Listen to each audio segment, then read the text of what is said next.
Hello everyone. तो चलिए आज हम यहाँ पे नई वीडियो स्टार्ट करने वाले हैं और आज की हमारी वीडियो है इंडियन पॉलिटिकल से रिलेटेड, जिसमें हम आज का बहुत इम्पोर्टेंट टॉपिक यहाँ पे पॉलिटी का है, वो है आपका पार्लियामेंट यानी संसद जिसको हम कहते हैं। ठीक है, तो चलिए स्टार्ट करते हैं। यहाँ पे सबसे पहले हम बात करते हैं भारत की संसद। भारत की संसद है क्या और कहाँ से ली गई है। ठीक है, आपके संविधान में जो हमारा इंडियन कॉन्स्टिट्यूशन है उसमें एक अनुच्छेद आता है, एक आर्टिकल उसमें आता है। वो आर्टिकल है आर्टिकल 79। ठीक है, आर्टिकल 79 इसके तहत भारत की संसद का गठन जिसमें हम पढ़ते हैं। ठीक है, तो संसद देखो, भारत की जो संसद है उसका जो प्रावधान है वो ब्रिटिश पार्लियामेंट से लिया गया है, यानी ब्रिटेन से जो है भारत की संसद का जो है प्रावधान लिया गया है। ठीक है, अब देखिए जो भारत की संसद है मुख्यतः उसके जो है 3 मुख्य अंग होते हैं। ठीक है, 3 अंगों से मिलकर जो है भारत की संसद बनी होती है, लोकसभा, राज्यसभा और राष्ट्रपति। ठीक है, लोकसभा यानी जिसको हम कहते हैं लोअर हाउस, ठीक, राज्यसभा अपर हाउस। ओके, यानी इसमें जो है संसद के जो है 2 सदन है, लोकसभा, राज्यसभा, और जो तीसरा सबसे महत्वपूर्ण अंग है वो है आपका राष्ट्रपति। ठीक है, तो 1 बाय 1 हम ये जो तीनों अंग हैं संसद के, इनको हम जो है डिस्कस करेंगे।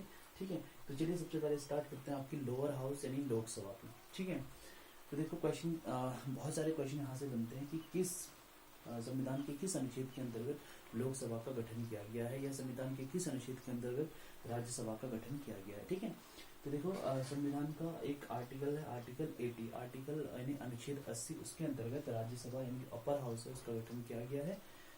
आर्टिकल 81 के तहत आपकी जो है लोकसभा यानी जो आपका लोअर हाउस है उसका गठन किया गया है। तो बिल्कुल सिंपल है, आपको जो है मतलब याद करने में ज्यादा प्रॉब्लम नहीं होगी। क्यों, देखो हमने संसद का आर्टिकल 79 संसद का गठन किया जाता है, आर्टिकल 80 राज्यसभा का गठन, आर्टिकल 81 लोकसभा का गठन। मीन्स तीनों सीक्वेंस वाइज है, इसलिए इसको याद करना ज्यादा टफ नहीं होता है। ठीक है, देखो लोकसभा यानी भारत की जो लोकसभा है, ठीक है, इसको जो हाउस ऑफ द पीपल भी कहा जाता है। ठीक, हाउस ऑफ द पीपल इसको कहा जाता है। सन 1954 में सबसे पहले जो है इसको जो है हाउस ऑफ द पीपल इसको कहा गया था। ठीक है, अब देखो जो लोकसभा है उसके जो सदस्यों का कार्यकाल होता है उसमें जो है 5 साल का जो है इसका जो है कार्यकाल होता है। ठीक, और उनका निर्वाचन जो है लोकसभा की जो इनका जो है निर्वाचन किया जाता है, मीन्स ये निर्वाचित सदस्य होते हैं। ठीक है, अब इसमें जो है एक अध्यक्ष लोकसभा का होगा, एक उपाध्यक्ष होगा, जिनका निर्वाचन जो है लोकसभा के सदस्यों द्वारा ही किया जाता है। क्लियर, लोकसभा के अध्यक्ष और उपाध्यक्ष का निर्वाचन लोकसभा के सदस्यों द्वारा ही किया जाता है। ठीक है, लोकसभा सदस्य बनने के लिए जो योग्यताएं चाहिए होती है, कुछ एलिजिबिलिटी यहाँ पे चाहिए होती है। सबसे पहले वही कि यह लोकसभा का जो सदस्य होगा वो 25 वर्ष की आयु जो है पूरी कर चुका हो, यानी उसको जो है 25 साल का होना जरूरी है। 25 साल से पहले आप जो है लोकसभा का सदस्य जो है नहीं बन सकते। ठीक है, ओके, इसके बाद यहाँ पे हम बात करते हैं लोकसभा की जो सदस्य संख्या है वो कितनी होती है। देखो अगर हम मैक्सिमम की बात करें तो मैक्सिमम जो सदस्य संख्या होगी वो होगी आपकी 552, यानी 552। लोकसभा की जो सदस्य संख्या वो है आपकी 552, ये है आपकी मैक्सिमम।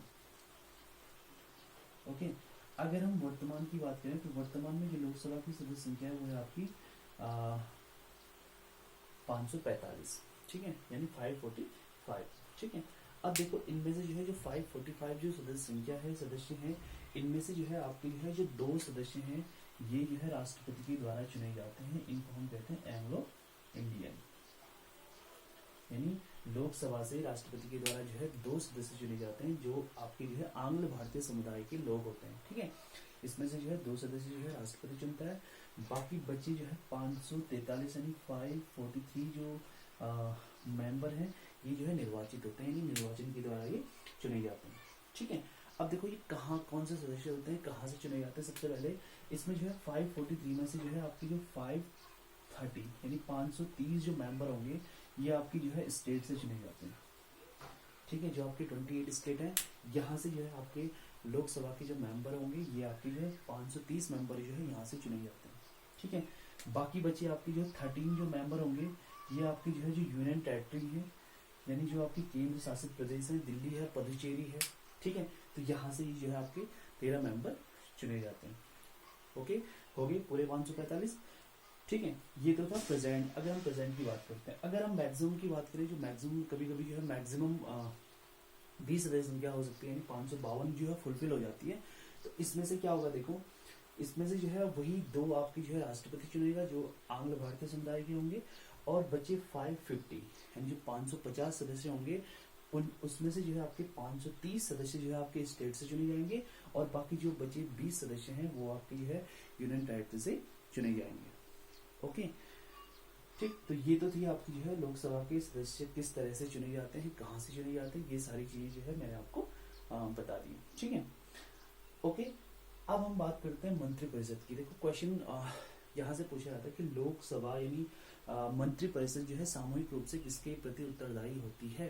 ठीक है, तो मंत्रिपरिषद सामूहिक रूप से लोकसभा के प्रति उत्तरदायी होती है। ठीक है, अब देखो मंत्रिपरिषद होती क्या है, सबसे पहले हम ये जानते हैं मंत्रिपरिषद होती क्या है। मंत्रिपरिषद में जो है 3 प्रकार के मंत्री आते हैं। देखो पहला है कैबिनेट मंत्री, दूसरे आएंगे आपके राज्य मंत्री, और तीसरे आपके आएंगे बिना विभाग के जो मंत्री होते हैं।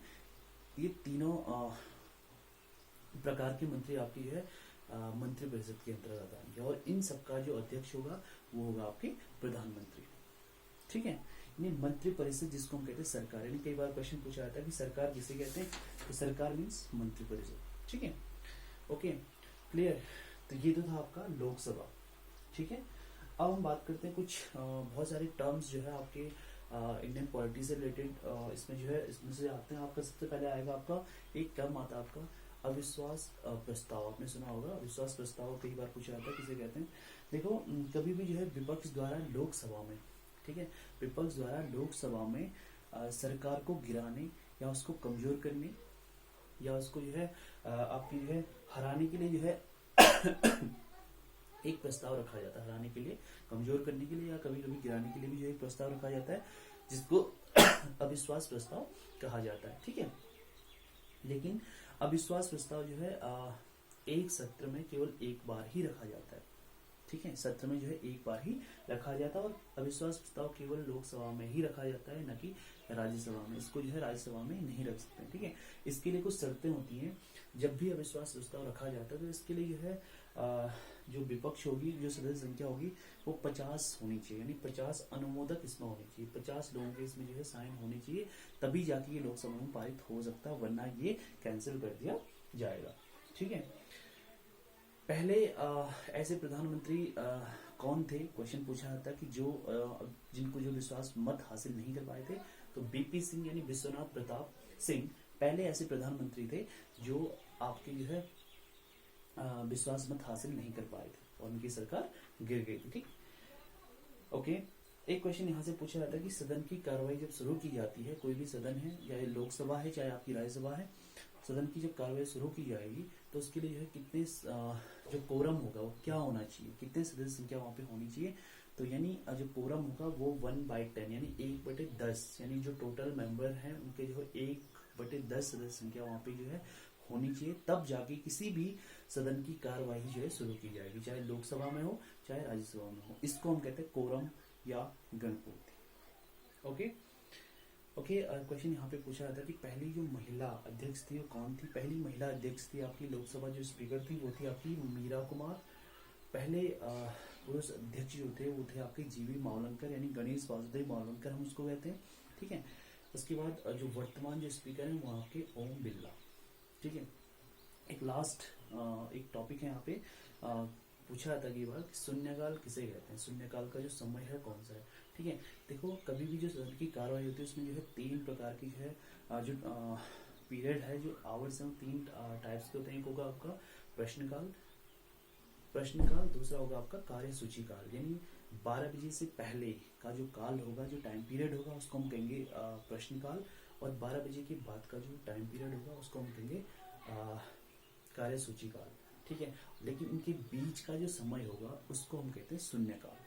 ठीक है, इसको हम कहेंगे शून्यकाल। ठीक है, तो पूछा जाता है कि शून्यकाल किसे कहते हैं, प्रश्नकाल और कार्य सूची के बीच का जो काल होगा, जो बीच का टाइम पीरियड होगा उसको हम कहेंगे शून्यकाल।